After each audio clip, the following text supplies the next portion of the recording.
T10 ప్రేక్షకులకు స్వాగతం. దేశంలోనే పెద్ద కార్పొరేట్గా ఎదిగిన అదానీ నిత్యం వార్తల్లో ఉంటున్నాడు. ఆయన మోడీ స్నేహితుడు అనే విషయం కూడా దేశమంతా ఎరిగిన సత్యమే. అనునిత్యము వార్తల్లో ఉంటూ ఈరోజు మరో ఒక కొత్త వివాదం అదానీ గురించి వచ్చింది. ఆ వివాదం ఏంటి, ఏం జరిగింది అనే విషయాలు ప్రముఖ విశ్లేషకులు శివకుమార్ గారు మనతో ఉన్నారు. ఆయనను అడుగు తెలుసుకుందాం. నమస్తే శివకుమార్ గారు. అండి, అదానీ మరో కొత్త వివాదం ఏంటి, దాని కథ ఏంది ఇంతకు? ఈ మధ్య మరి హిండన్బర్గ్ రిపోర్ట్ ఇచ్చింది. అదే రకంగా స్విట్జర్లాండ్లో ఒక $310 మిలియన్ అంటే 2600 కోట్ల రూపాయలు సుమారు ఇవి ఫ్రీజ్ చేశారు అకౌంట్ ఎవరిది ఏంటి అనేది డీటెయిల్స్ చెప్పకపోయినా హిండన్బర్గ్ చెప్పడం ఏమంటే ఇది అదానీ ఫ్రంట్ మ్యాన్ అకౌంట్, అంటే వీళ్ళ తరఫున ఒక ఎవరో పెట్టి వాళ్ళ తరఫు ఆ రకంగా కొన్ని పనులు నిర్వహిస్తారు. బినామీ అకౌంట్, బినామీ లాగా ఓ మనిషిని పెట్టి వేరే మనిషిని పెట్టి వీళ్ళ వెనకాల నుంచి చేస్తుంటారు. ఓకే, సో ఇలా ఫ్రంట్ మ్యాన్ అనేది హిండన్బర్గ్ చెప్పింది. ఓకే, సో ఇన్ని రూపాయలు వాళ్ళు ఫ్రీజ్ చేశారు, ఇప్పుడైతే పక్కన పెట్టారు. అక్కడ కోర్టులో నడుస్తుంది.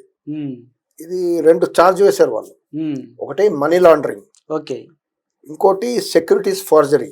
ఓకే, ఇవి 2 మాత్రం నిజమైతే అక్కడ ఉన్న చట్టాల ప్రకారం వీళ్ళని పెద్ద శిక్ష వేయాలి, జైల్లో కూడా వేయాలి. ఓకే, అంటే అలాంటి సీరియస్ ఆరోపణలు. ఓకే, స్విట్జర్లాండ్ లో ఆ కోర్టులో ఆ అటార్నీ జనరల్ ఇప్పుడు ఆ రకంగా కోర్టులో పెట్టి పక్కన పెట్టారు, ఫ్రీజ్ చేశారు. ఓకే, అసలు మనీ లాండరింగ్ అంటే ఏంటి?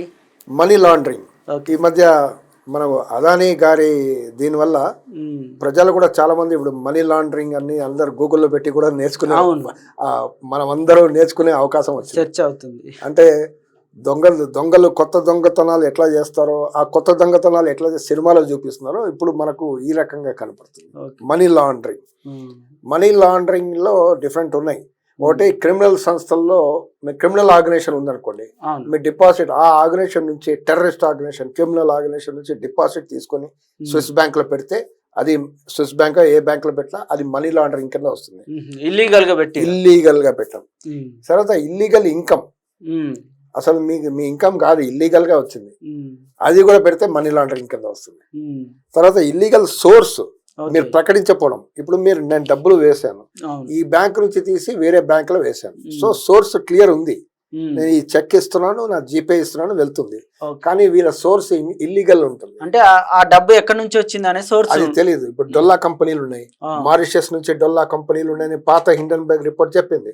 వినోద్ అదానీ ఇప్పుడు దీంతో ఇలాంటి డొల్లా కంపెనీల్లో ఆమె కూడా సెబీ డైరెక్టర్, మేనేజింగ్ డైరెక్టర్, ఆవిడ కూడా మాధవి బుచ్ కూడా దీంట్లో పెట్టిందని చెప్తున్నారు. సో ఈ డొల్లా కంపెనీలు ఇవన్నీ ప్రకటించకపోవడం, ఏ సోర్స్ నుంచి ఎంత డబ్బులు వస్తుంది ప్రకటించపోకుండా ఆ డబ్బులన్నీ తీసుకొని స్విస్ బ్యాంకులో పెడితే, లేదంటే ఏదైనా బ్యాంకులో పెడితే, ఇవన్నీ మనీ లాండరింగ్ కింద వస్తుంది. ఇంకోటి ఏమంటే, ఇప్పుడు కొన్ని స్విస్ బ్యాంక్ లాంటి కొన్ని కంట్రీస్ ఉన్నాయి, కొన్ని బ్యాంకులో సీక్రెసీ ఉంటుంది అకౌంట్స్. ఇండియాలో కూడా బ్యాంకులో సీక్రెసీయే. ఇప్పుడు అదానికి ఎంత సంపద అంటే ఇండియన్ బ్యాంకుల వాళ్ళు చెప్పరు, ఆర్టీఎల్ఎస్ కూడా చెప్పరు, సో సీక్రెసీ. కానీ అక్కడ ఇంకా చాలా సీక్రెసీ, ఇక్కడ కొంచెం బయటపడుతుంది, అక్కడ చాలా సీక్రెసీ. సో ఈ సీక్రెట్ ఈ బ్యాంక్ నుంచి ఆ బ్యాంక్, ఆ బ్యాంక్ నుంచి ఈ బ్యాంక్ అలా చేయడం, ట్రాన్స్ఫర్ చేసుకోవడం, ఇది కూడా మనీ లాండరింగ్ కింద వస్తుంది.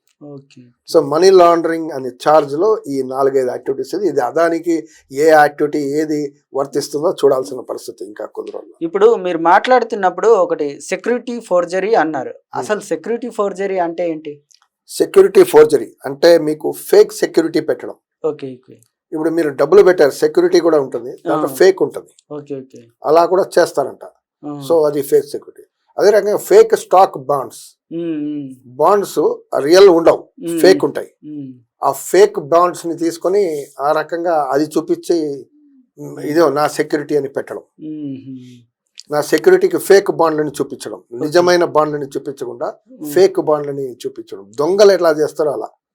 సో ఇది ఒకటి.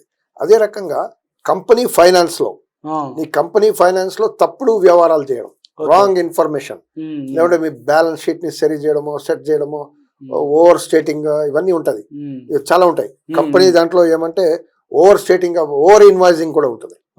ఇప్పుడు మీరు ఎక్కడి నుంచైనా ఇంపోర్ట్ చేస్తారనుకోండి, 100 రూపాయలకి ఇంపోర్ట్ చేస్తే మీరు 700, 500 రాసుకోవడం, చూపిస్తే దానివల్ల అప్పు కూడా తీసుకోవడం, దానివల్ల మ్యానిపులేట్ చేయడం ప్రైస్లు అంటే ఇవన్నీ. లేని దాన్ని ఉన్నట్టు చూపించి ఎక్కువ అది ఎగ్జాక్ట్లీ అదే రకంగా over stating of stock prices. Okay, నీ స్టాక్ ప్రైస్ దాని వాల్యూ అంత ఉండవు, కానీ వాల్యూ ఎక్కువ దానికన్నా చూపెడతారు. ఇప్పుడు అదాని దానికి హిండన్బర్గ్ చెప్పింది మాట 85% ఓవర్ స్టేట్ చేశాడని చెప్పింది ఇంతకుముందు ఓకే, రిపోర్ట్ లో. 85% ఓవర్ స్టేట్ చేశాడు. అంటే ఆయనతో 15 రూపాయలు ఉంటే 85 రూపాయలు ఓవర్ స్టేట్ చేశారు, ఎక్కువ చూపించారు. ఎక్కువ సార్. ఈ ఓవర్ స్టేట్ వల్ల ప్రాబ్లం ఏమంటే ఓవర్ స్టేట్ చేయడం వల్ల ఈ ఫైనాన్స్ వాళ్ళ కంపెనీలో బ్యాలెన్స్ షీట్ ఉంటాయి. ఈ బ్యాలెన్స్ షీట్ లో చాలా బాగున్నట్టు చూపించడం, అంటే అప్పుల కన్నా ఈ డెట్ ఈక్విటీ బాగున్నట్టు, స్టాక్ ప్రైస్ బాగుంది కదా, నా షేర్ మార్కెట్ బాగుంది కదా, కాబట్టి నా డెట్ టు ఈక్విటీలో ఫేవరబుల్ గా అప్పులున్నా ఇది ఫేవరబుల్ గా ఉన్నట్టు కనపడుతుంది మీ అకౌంటింగ్ లో, బ్యాలెన్స్ షీట్ లో. దానివల్ల వాళ్ళకి లాభం ఏంటి సార్? అంటే ఇప్పుడు అలా చేయడం వల్ల ఇన్వెస్టర్లు నీ కంపెనీలో పెడతారు, లేకపోతే అందరు పారిపోతారు. ఈ అప్పుల పాలక ఆయన దానిలో నష్టం వచ్చే దానిలో ఎందుకు పెట్టాలి? మీ కంపెనీ బ్యాలెన్స్ షీట్ చాలా బాగుందని చూపించడం, అప్పులు లేదు బ్రహ్మాండంగా ఉంది అని. అప్పులు ఉన్నా గానీ అసలు పని చేయని కంపెనీ అయినా కానీ వీళ్ళు ఈ రకంగా మ్యానిపులేట్ చేయడం, ఈ మ్యానిపులేషన్ కూడా ఉంది. ఈ money laundering manipulation, over stating of ఫార్జరీలో స్టాక్ మ్యానిపులేషన్ చేయడం, స్టాక్ ని మ్యానిపులేట్ చేసి చేయడం అనేది కూడా రాసింది. సో ఇలాంటి పని. అదే రకంగా కంపెనీ స్ట్రాంగ్ గా కనిపించడం, దీనివల్ల ఇన్వెస్టర్స్ మీకు ఎక్కువ వస్తుంటారు, మీ స్టాక్ ప్రైస్ జోరుగా ఉంటుంది, మీరు మార్కెటింగ్ క్యాంపెయిన్ బ్రహ్మాండంగా చేస్తారు. అబ్బా అదాని స్టాక్స్ కొనాలి అని అడ్వర్టైజ్మెంట్లు వస్తాయి. సో జనాలు ఇన్వెస్టర్స్ కూడా పాపం అమాయకులు కొంటారు. సో ఈ రకంగా ఈయనకి లాభాలు వస్తాయి. అసలు ఉన్నది చూస్తే బ్యాలెన్స్ షీట్ ఏముండవు. ఇది సెక్యూరిటీస్ ఫోర్జరీ అనే కేసు అంటే ఇది. అసలు అది కంపెనీలకు దానికి సంబంధించిన వ్యవహారం. దీనివల్ల మన దేశానికి కానీ అసలు జనానికి కానీ వచ్చిన నష్టం ఏంటి? దీనివల్ల సమస్య ఏమంటే ఇప్పుడు ఆయన అక్కడ ఏంటి స్విస్ లో జరిగింది కదా మనకేంటి అనుకుంటాం. అవును, లేదు, మన దగ్గర బ్యాంకులు కూడా అప్పు తీసుకొని ఆయన మళ్ళీ స్టాక్ మార్కెట్స్ లో పెట్టారు అనుకోండి, ఇలాంటి వ్యవహారాలు చేశారు అనుకోండి, కంపెనీ బాగా చూపించినట్టు, మరి దానివల్ల స్విస్ లో పెట్టినట్టు అకౌంట్, ఈ ఎఫెక్ట్ దాని మీద పడినట్టు.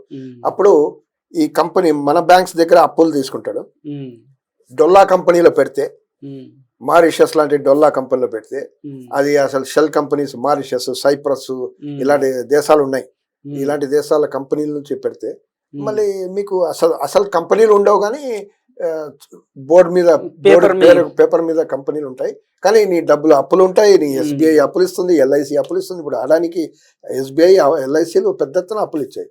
ఇప్పుడు ఈయన టోటల్ గా ఈ స్విస్ బ్యాంక్ లో టోటల్ గా ఫ్రీజ్ చేసి జీరో చేశారనుకోండి, వాళ్ళు నువ్వు తప్పని దొంగ అని తేలితే అప్పుడు ఈ డబ్బులు అంతా ఎక్కడ అవుతుంది? ఈ డబ్బులు ఎక్కడది?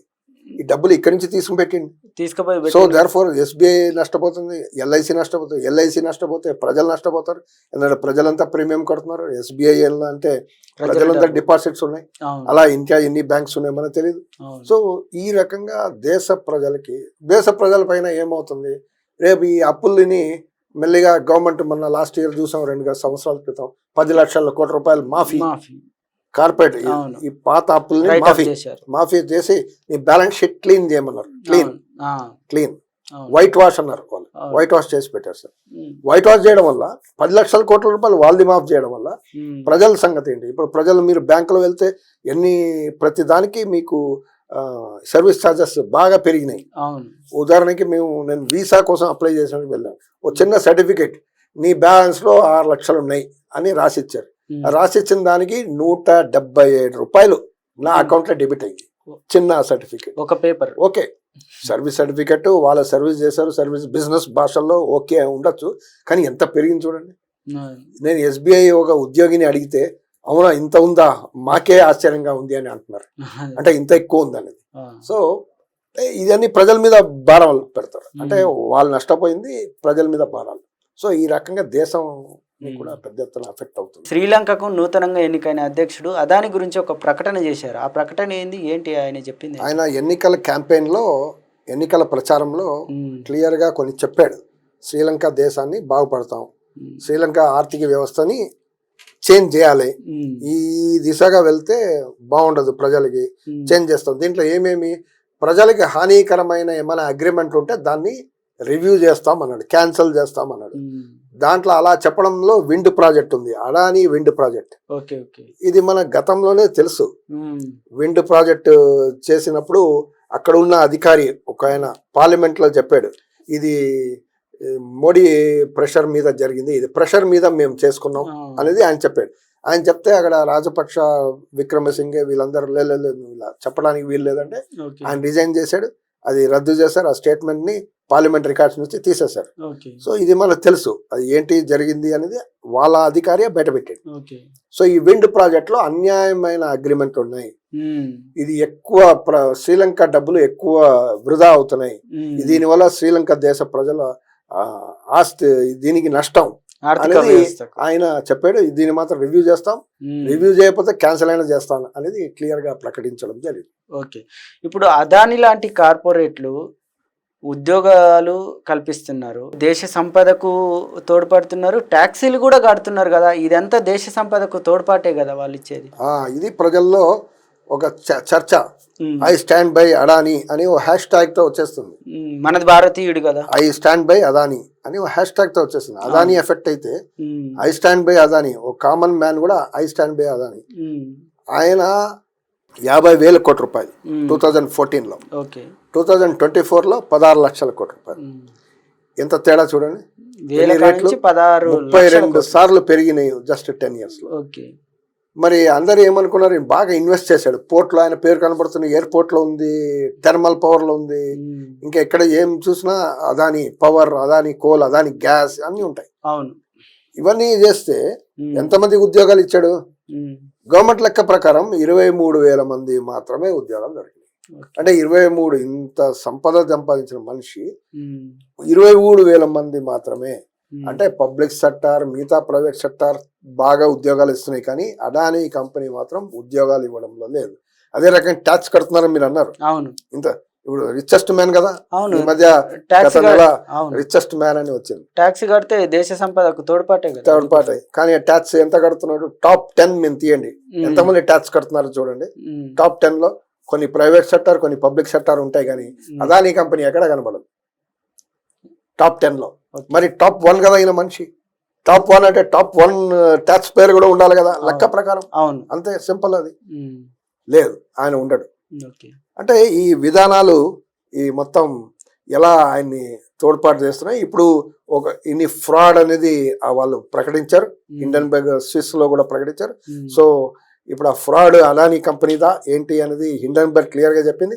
సో ఇప్పుడు ఇన్వెస్టిగేట్ చేస్తున్నారు, ఇన్వెస్టిగేట్ చేస్తే ఇంకా అసలు సత్యాలు అనేది బయట వస్తుంది. ఈ ఆర్థిక విషయాలు, అనేక విషయాలు కూడా T10 ప్రేక్షకులకు వివరంగా చెప్పినందుకు థ్యాంక్ యూ, ధన్యవాదాలు. Thank you.